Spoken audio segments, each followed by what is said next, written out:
Domestic violence, unfortunately, is all too common in today's society. A check of Fargo's police dispatch log will indicate several reports any day of the week.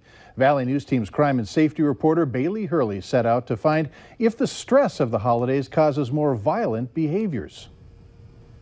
As families in the Valley gather for the holiday season, police brace themselves for what's usually a busy time, saying domestic violence tends to spike during the holidays. However, an expert I talked to at the YWCA says that's not totally true. I looked at the Red River Regional Dispatch log from yesterday, and there were 7 instances of domestics reported.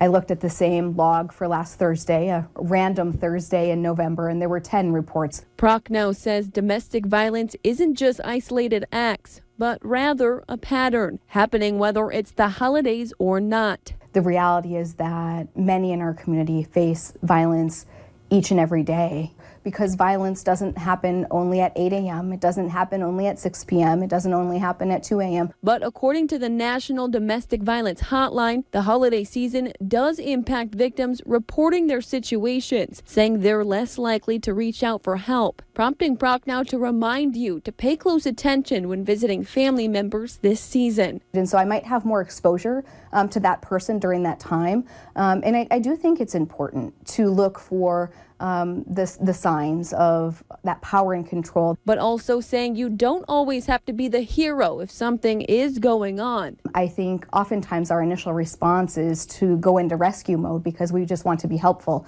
And that's not always helpful to that person or that situation. Suggesting to be a support system instead. Encouraging them to come out and do family outings. Oftentimes that isn't something that's allowed by someone who's controlling them.